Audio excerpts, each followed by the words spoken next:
Welcome to TradeTheNBA.com. This is John's report. It's for the 6th of July.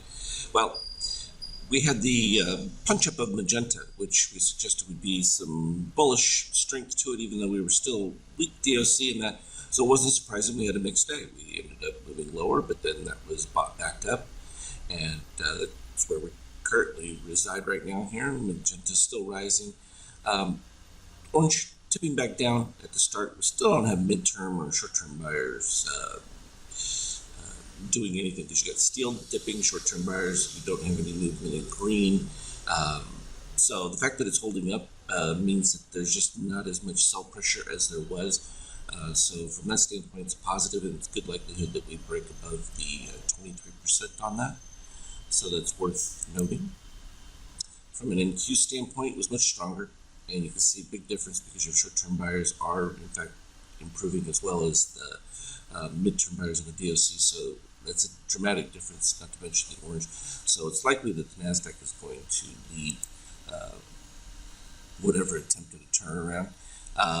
Well, and here it is. The news from the EU just keeps getting worse. Everything from farmer strikes to Norway oil workers going on strike as far as the workload and wanting more money with the profits that are coming through, and there's just nothing positive happening there. And so this is very well expected, and despite central banks, they've been holding this pretty well for quite some time, but it was a little too much, and we broke down to lowest levels in a long time, 102, and doesn't look to be stopping just yet.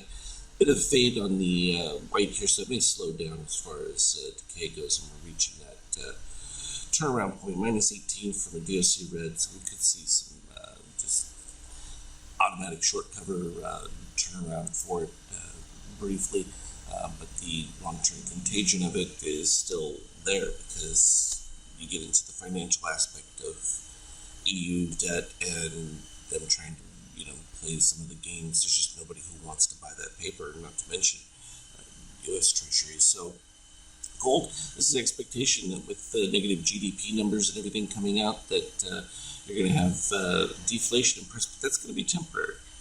So it's worth pointing out because typically what you end up is that deflationary cycle, and once that ends, you end up usually with the hyperinflation that comes from that.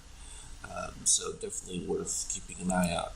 And this definitely had a ripple effect because even in oil, barely holding the 100 note. So that was a big drop off because obviously you're just going to look at a complete collapse in demand as prices just got too hefty in the EU, which is shuttering a lot of, at least German businesses immediately. So that certainly has an impact, and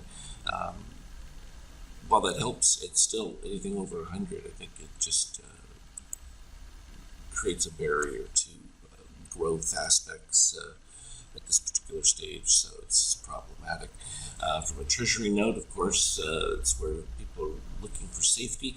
But in that move to the safety, you're dropping yields, which again supports people, considering going back to the market for some kind of return, because that certainly isn't going to help. And from a Bitcoin standpoint, again, nice move because they were able to hold, and this is what we were talking about. They needed to get back above that 20 number. 19 seems to be holding pretty reasonably, and so that pushed back above there. Nice bonus. And from an ETH standpoint, pretty strong volume in what we would call a pre-market, even though it's 24 hours a day, but nice rallies along with the market. This was the same thing that we saw from the ES. You can see it here was later in the day. We ended up with that push. A little bit tougher on the 50K here. We had the bounce above on the mark, the bottom area here, and that's where the program wanted to buy with that Magenta still leading and the rising DOC red, and then shakeout turning positive on that just led to a nice turnaround move. It was clean and effective, but we could see from the early morning on the 5K, it was just straight down. And then we just based for quite a while, and then we could see the improvement on DOC by mid-morning in that, and that's when we started to catch a series of buy runs, and they pretty much supported on the previous algo levels that we had, and then just kept building from there. And then later on, it finally got that later push that just drove it to the top. So that was where we are, all good from that standpoint. And there's still problems, of course, but even within bear market, you're still going to get plenty of rally points and movement back up. So it doesn't surprise us at all. But the overall broader look is not fantastic, but that keep it in perspective. I mean, we're still up in the 3,800 range, which is a far cry from a recognition that there's significant economic fall off, even though I think that the cascade effect on that is much faster than some anticipated, which is going to be interesting as it relates to layoffs and or slowdown in hiring, and that will be an interesting factor going forward.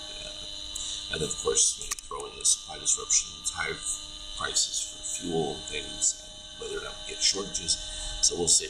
But overall, pretty strong at this particular stage, and we'll see how it continues to play out from the readings. But for now, there's still some that want to apply the resources into the market. So we go with what is, and just keep following our readings. As always, though, trade well.